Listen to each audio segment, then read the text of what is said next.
Jaya yo. Sira iku sareming donya kaya kongsi sira tawa.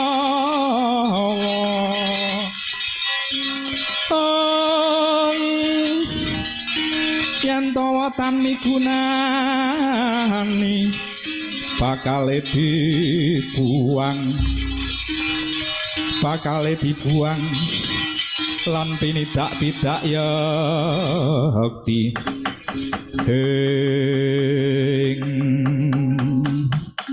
ringkesing wong munggel kawi Nurakaya adeging griyanipun Mbok Randha Saripta eling-eling Sang Waranda langkung-langkung putranira kinasih sajak kataman kingkin kaya-kaya ilang suksmane cirine sarati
adeging dusun Saripta ya dusun Sarfat wewengkon tanah Sidon tegese mboten kabawah negari Samaria nalika semono wonten sawijining Nyai Waranda ingkang mapan ing satunggiling gubuk eling-eling Nyai Waranda sanget prigel lan gemi setiti anggenipun ngupaya buga panguripan Nyai Waranda pados sandang papan lan panganipun piyambak mawi sade pacitan roti glepung ananging kados dene ing tlatah Samaria tlatah Sarfat ugi ketaman paceklik lan ketiga panjang lepen sami wasat hawit boten wonten jawah sumur-sumur ugi sami wasat tanem tuwuh sami pejah tan siniram ing tirta kewan-kewan ugi samiya pejah gelangsaran samiya ngelak nalika samono Nyi Waranda Saripta nembe nenggani putranipun Untang-Anting kang kinasih ingkang nandhang kaluwen mangkono wijiling pangandika ingkang dereng kawiyos ing lesan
Gegirisido Gusti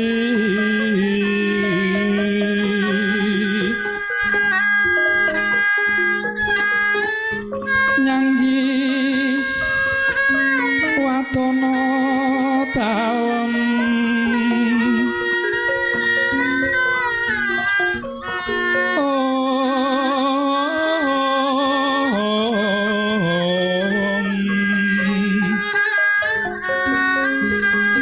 nyanggi krodaning bendu dalem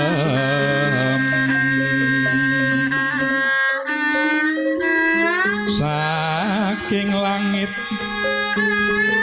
Gusti ndawahaken kaputusan temah bumi ajre satemah mendem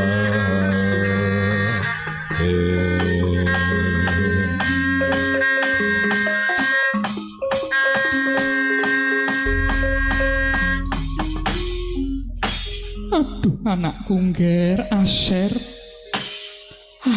ngger bocah bagus lah kok kowe kok mung nangis wae iki gek kepriye to ngger ayo to lereno nggonmu nangis menawa kowe nangis terus kowe malah samsaya luwe ngger bocah bagus sibu apa awake dhewe bakal mati kaliren awit nandang kasatan bu wis 3 taun iki anggone ketiga lah kok ketiga ngerak ngentak-entak kaya ngene apa meneh sing jenenge tetes sing banyudan bakal tibane ngembun wae kaya sinumpet dening pangosaning dewa nganti ilatku garing mekingking sedelo-delo ngulu idu meh hasad nadyan oyoting kayu sing tak peres-peres maune metu banyune jebul akeh sing padha gapuk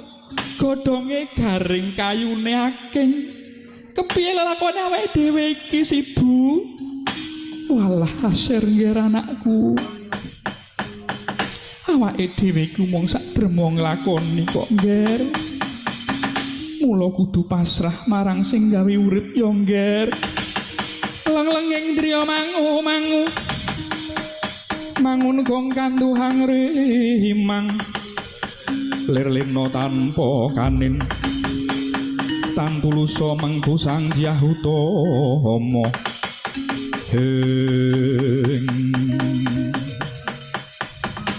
anakku ngger bocah bagus ngger Aser piye bu sibu ra tegel nyawang kahanan luweh-luweh kahananmu sing kluwen lan kasatan iki ngger yen ngono sibu pamit arep golek pang-pang kayu golek kayu-kayu garing yo ngger nang endi bu menyang cedhak gapura kutha sajake ana sisa-sisa panging kayu sing bisa digunakake kowe ngerti to ngger awake dhewe kentekan kayu kanggo olah-olah kanggo gegenen gek glebunge barang yang wis mentek lengane ya mung kari setitik wis ngger sibu arep metu menyang gapura kutha golek kayu kanggo gegenen aja suwe-suwe ya bu aja suwe-suwe yo ngger wis yo sing ati-ati ning omah kowe turu yo ngger yo sibu sing ati-ati bu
nalika dumugi ing gapuraning kutha Sarpat Nyai Waranda Saripta sigra nglempakaken panging kajeng kangge gegenen kedadak kepapak kalian sang Nabi Elias kang saking Bengawan Kerit kang ugi tumeka ing gapuraning kutha Sarpat wau. Emane sang Elias sajak sayah lan ngorong betah toya kangge ngunjuk hawit kasatan lan tebih ganyo mampah.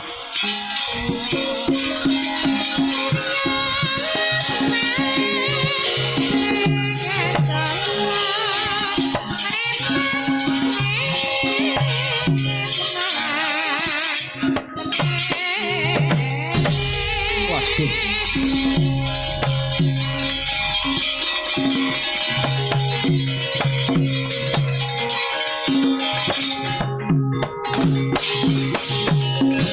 Waduh, Nyai Saripta tulungono aku Nyai. Lho, ceng ngandika kok pirsa nami kula. Waduh. Iki aku mesti ketemu dudu sembarangan wong iki. Nyai Saripta. Inggih. Aduh. Kula nembe kaget lah kok ceng ngandika pirsa nami kula. Mangke to menika wonten priyantun kok ngagem cara kapanditan. Ge anggenipun tindak ugi gelayaran badhe dawah kados mekaten. Jeng andika sinten sing andika napa nembe nandang gerah. Nyai Saripta. Mangerti aku iki Elias abdine ngalah. Oh. Paduka Elias sang nabi. Yo Elias. Sekedap. Oh. Sekedap sang nabi. Oh. Dados sing andika menika nabi. Nanging nabi ning sinten? Jeng andika menika tumut aliranipun Gusti Ratu Yesabel menapa aliran sanesipun Nyai. Dadi aku iki kang kaduta martakake bebener utawa kasunyatan. Mula aku kuwi utusaning Gusti Allah saknyata. Dudu penderek ing Ratu Yesabel. Oh, ngaten to. Sekedap. Inggih. Oh, dados menapa sampeyan menika sang nabi ingkang dipun bujeng-bujeng dening Prabu Ahab sawadya balanipun menika. Lah kok kowe ngerti Nyai? Inggih mangertos mawon. Wong jeng andika menika kawentar. Prajuripun Prabu Ahab madosi jeng andika dumugi mriki. Tebih anggenipun madosi. Senadyan kula dereng nate pitepangan kalian jeng andika sang nabi. Ning kula asring kok mireng asma Paduka Nyai. Saiki ngene Nyai, kados pundi sang nabi? Moroh tulungono aku Nyai. Kersanipun kados pundi sang nabi? Aku terana banyu arep tak nggo ngombe. Aku kasatan Nyai, aku ngelak. Aku bubar saka Bengawan Kerit. Maune Bengawan kuwi akeh banyune nanging saiki kasatan. Mara tulungono aku Nyai. Oh, inggih sekedap sang nabi. Ing sakmangke kula wonten sedian toya ing gendul nanging namung sekedap sang nabi. Iya Mbok Rondo.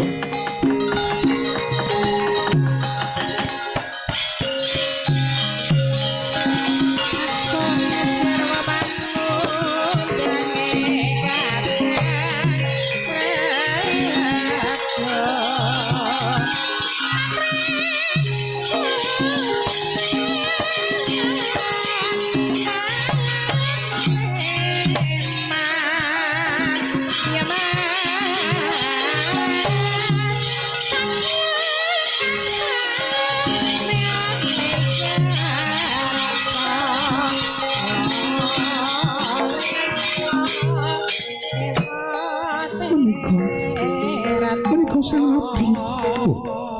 Iya. Ngaturaken panuwun Mbok Rondo Saripta waladala. Iya. Ngaturake panuwun Nyai. Inggih dawah sami-sami sang nabi. Nyai, kados pundi sang nabi? Nanging aku uga bakal njaluk tulung meneh Nyai.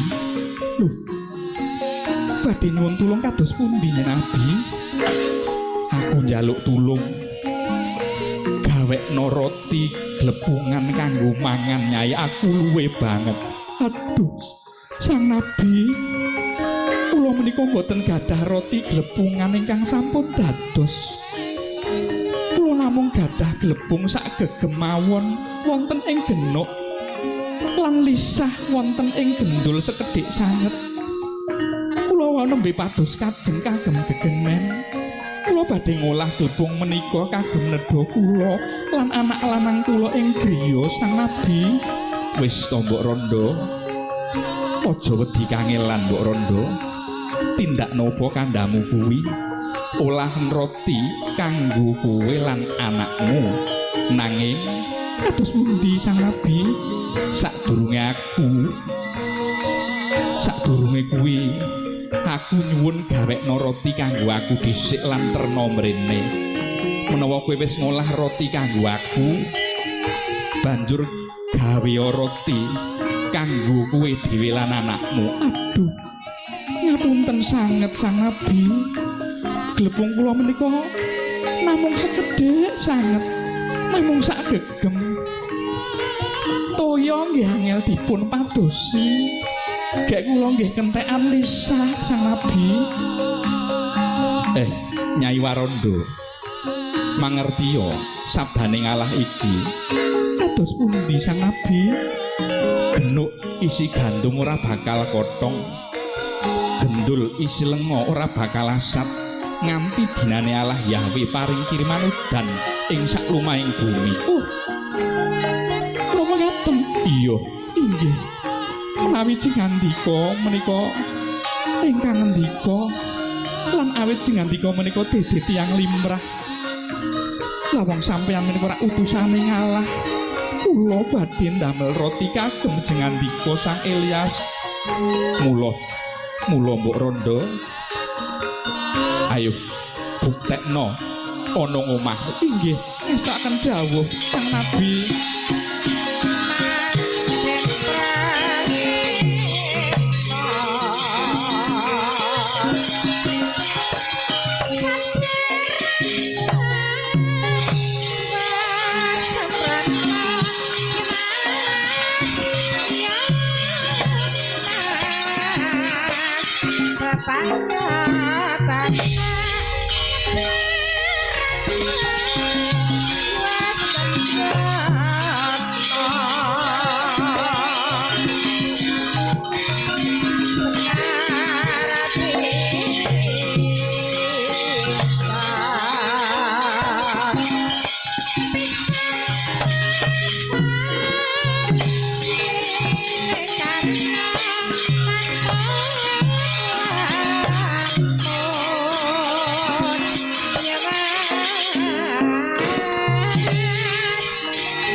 Ing Nyai Warondo Saripta kocap daya mukjizat giya kaleksanan.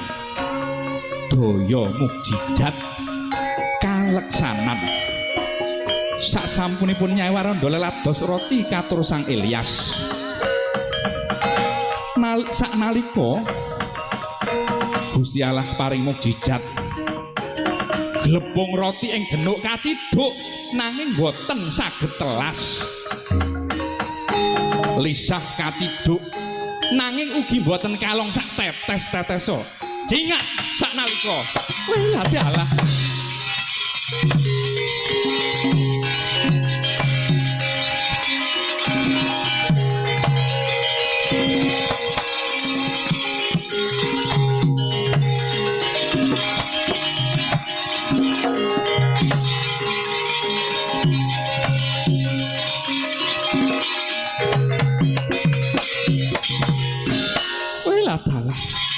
kok iki aneh banget. Glepung kok ora kelong-kelong jabang bayi. Lengone kok ya ora kelong-kelong. Kayak wis tak ciduk bola-balik Nyai Warondo. Inggih Sang Nabi. Yo, daya mujizat wis kaleksanan. Yo iki. Menawa wong kuwi percaya marang kuasaning Gusti, mujizat mesti bakal kelakon. Inggih Sang Nabi. Pramila Sang Nabi. Kula nyuwun jengandika tetapa pinarak ing gubuk kula mriki. Kula yakin jengandika mboten badhe kedunangan dening prajurit Samaria. Pun teng mriki mawon aman. Yo Nyai Warondo, ngaturake panuwun Nyai. Dene aku bisa mapan ing omahmu kene. Sing baku aku bisa slamet. Bisa uwal saka pidananing Pati Ratu Yesabel sing wangkut watak. Inggih Jeng Nabi. Mugi tansah manggih rahayu.